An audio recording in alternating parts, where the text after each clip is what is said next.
Welcome back to the deep dive. Today we're jumping into, well, a really unique and frankly quite intricate set of theological ideas. They come from a fascinating Korean source material. That's right. And these aren't your everyday concepts. They push boundaries, challenge assumptions. Definitely. So our goal today for you is to kind of navigate these complex thoughts, divine relationships, why creation exists, suffering, atonement. It's a lot. And we want to pull out the most, surprising and maybe profound bits. Give you something fresh to think about. Okay, let's get into it. The core relationship here. It talks about a first God and a second God. Now, that might sound a bit strange to some. It can, yeah. But key is they aren't competitors. They're described as each other's all. Like they love only one another exclusively. It's this incredibly focused bond. Wow, okay. All is strong. It is. And what's really fascinating is how this specific love, this mutual focus, it underpins literally everything else. The first God's love for creatures. It happens by drawing them into the second God. So it's channeled, in a way. Exactly. And get this, space-time. All creatures, their very existence is stated to be for the second God. It completely reframes the why of creation. Huh. So creation isn't just about us. It serves this divine relationship, meaning our happiness makes the second God happy. Is that the idea? That's precisely what the source suggests, yeah. Our happiness isn't just our own thing. It reflects and sort of completes that divine joy between the two. Okay, so our flourishing actually contributes to the divine bliss. In a way, yes.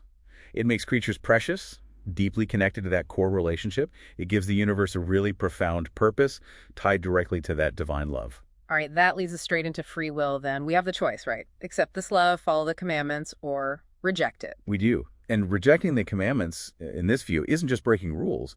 It's rejecting the second God, and through them, the first God, too. And the consequence? Well, the sources describe it metaphorically as eventually returning to non-existence after facing, a kind of lake of fire, separation, dissolution. But here's where it takes a really unexpected turn. Okay.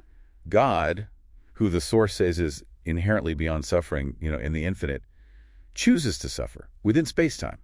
Wow. Specifically because creatures are suffering. God chooses to suffer. That's a powerful idea. How? It leads to this concept called divine severance. The texts actually say the first God and second God chose to be severed from each other. Severed? What does that even mean for divine being? Think of it like an intentional, agonizing fracture in their perfect unity. Not breaking their being, but a shared experience of excruciating pain. An unspeakable, tremendous agony, the source calls it. Why would they do that? To free creatures from the suffering caused by sin. This shared, chosen agony is what fundamentally makes creatures so precious to both of them. It transforms pain into a profound kind of love. Wow. Okay. That sacrifice, it changes everything. Right. Which brings us to atonement. If the cost was that high, what kind of offering could possibly work? Exactly the right question. Yeah. For an atonement to be valid here, it needs someone eternally sinless, with perfect free will from the start. And the source is explicit. It has to be God. Has to be God. Only God fits. And it wasn't an afterthought. The decision for the cross, for this self-sacrifice, was made before creation. No creature could ever fulfill that role. So the ultimate message about God's love isn't shown through punishing someone else, but through God's own sacrifice, a self-offering. Precisely. It's an internal divine act. And what really stands out is our role in this. We, as redeemed creatures, obviously can't be the true atonement. Right. But we're called to become God's image. How? By sacrificing ourselves for our neighbors, not to earn anything, but to connect them to the true atoner. So like following the second God's example, bearing our own crosses. Exactly. It's echoing that divine sacrificial love in our own limited human way, showing love, not paying a debt. Man, that is intricate. Exploring divine relationships, chosen suffering, this unique view of atonement and love.